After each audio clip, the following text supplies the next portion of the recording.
The smell of fresh coffee and sizzling bacon filled the warm air inside the Route 78 diner, a favorite stop for travelers and locals in a small town in rural Georgia. Soft conversations mixed with the occasional ring of the kitchen bell, creating a calm, ordinary mood until something shifted. By the window sat Malik Johnson, a 16-year-old black teen, in a faded gray hoodie and worn jeans. To most, he looked like just another kid enjoying fries and a soda. But Malik was far from ordinary. Behind his quiet expression and average build was a former cadet trained in discipline, leadership, and combat skills. The small silver badge pinned discreetly to his sweatshirt was the only sign of his commitment. He had dedicated himself to guiding kids in his neighborhood, steering them away from the dangerous paths so many were tempted to take. The diner's peace shattered when the bell above the door chimed. 5 heavy-set men marched in, their boots thudding against the wooden floor. They wore leather jackets with the emblem of the Iron Claws, a gang known for chaos and intimidation. At their front was a tall man with a scar across his face, his cold stare daring someone to challenge him. The atmosphere instantly changed. Customers lowered their eyes. A few hurried to finish eating, and even Ruby, the cheerful waitress with over 20 years behind the counter, looked nervous. Malik stayed calm, watching them through the reflection in the window. "Look at this little country spot," sneered the leader, Travis Cole, his voice dripping with arrogance. "I think we can have some fun here, boys." His crew laughed as one thug with a skull tattoo on his neck shoved a customer's coffee to the floor. "Oops," he mocked. "Guess you'll need a refill." The tension grew thick. Ruby tried to take their order, but her trembling hands gave her away. The men ignored her, instead turning their attention to a young mother, sitting with her 2 children. When the gang leader leaned toward them, one child burst into tears. "Don't cry, kid," Travis said with a wicked grin. "Mommy's here to protect you, right?" His gang roared with laughter. That was enough. Malik finally looked up. He couldn't sit by. If no one stood against him, things would spiral out of control. "Leave them alone," Malik said, his voice steady and firm. The diner froze. All eyes turned to the teenager in the corner. Travis barked out a laugh. "And who are you supposed to be, kid? Some kind of hero?" He swaggered over to Malik's table. Malik calmly set down his glass, then stood. His movements were measured, deliberate. "I'm just saying," Malik replied with faint smile but unwavering eyes. "You might want to think twice before picking the wrong fight." The gang closed in, forming a half-circle around him. The man with the skull tattoo struck first, grabbing from Malik's arm. In a split second, Malik twisted away and dropped on the floor with a sharp, precise move. The sound of the impact silenced the diner. "I don't think you got the message," Malik said, shifting into a defensive stance. 2 more men lunged at once. Malik's training kicked in. He dodged, blocked, and countered with quick, punishing accuracy. One thug tried to hold him from behind, but Malik spun, driving an elbow into his stomach before finishing with a swift kick that knocked him down. Another swung wildly, only to be met with a crushing strike to the ribs that left him gasping for air. The diner was frozen in shock. Ruby gripped her tray tightly. Customers sat stiff in their seats, and even Travis hesitated for the first time. Malik, breathing steady, stood his ground. "Do you still want to keep going?" he asked, locking eyes with the gang leader.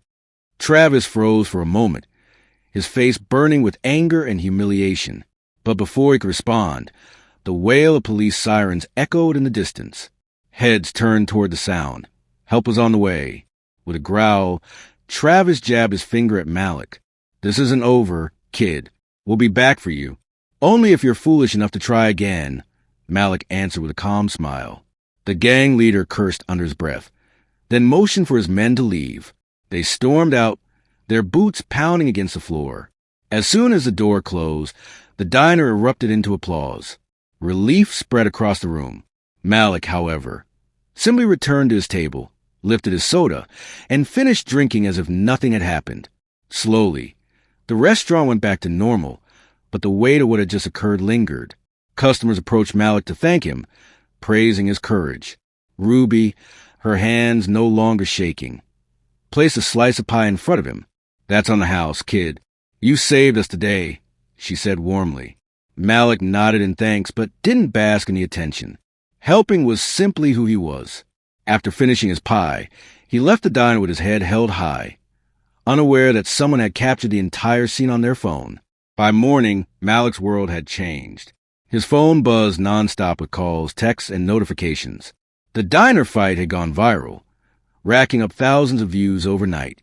Comments praised his bravery, skill, and humility. "We need more people like him." One post read, quickly gaining hundreds of likes. The sudden attention surprised Malik, but he realized it could be used for something greater. That same day, he went to the community center where he volunteered, helping kids through sports, tutoring, and mentoring. As soon as he walked in, the room filled with applause from children and staff alike.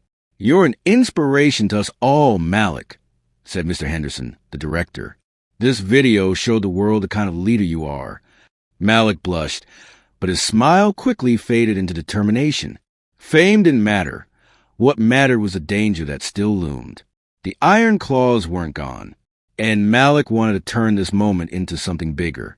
With support from the community, he launched a campaign against violence and intimidation.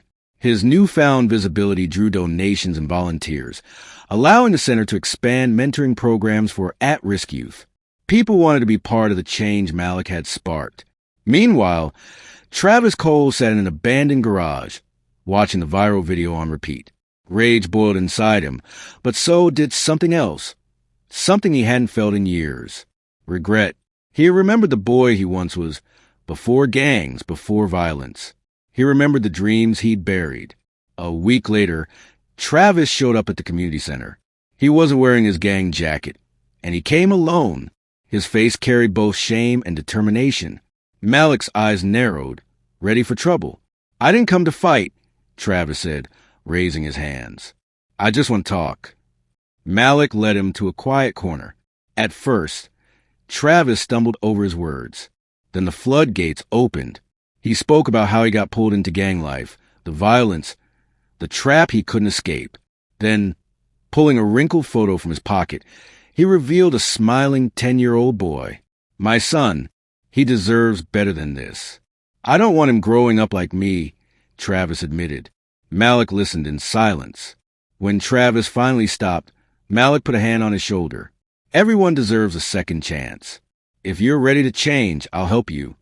From that day forward, Malik and Travis worked together. Travis persuaded members of the Iron Claws to abandon gang life and join the community center instead. They began fixing bikes for kids, repairing buildings, and speaking openly about the dangers of violence. It wasn't easy, but slowly, things began to change. The gang that once spread fear was replaced by a group dedicated to service. The viral diner video, once just a story of one boy's bravery, became the spark for a community-wide transformation. Journalists and filmmakers soon came to the small town, eager to learn how one teenager had inspired such a shift. One afternoon, Malik was organizing a youth soccer tournament at the center when he was called to a small stage. Standing there were Travis, Ruby, and Mr. Henderson, all smiling with pride. "Malik," Henderson said, his voice full of warmth, "you've started something none of us thought possible. You've shown us that courage and leadership can come from anywhere. For that, we want to honor you."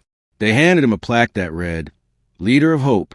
Malik's eyes welled up, but instead of a long speech, he simply said, "This isn't about me.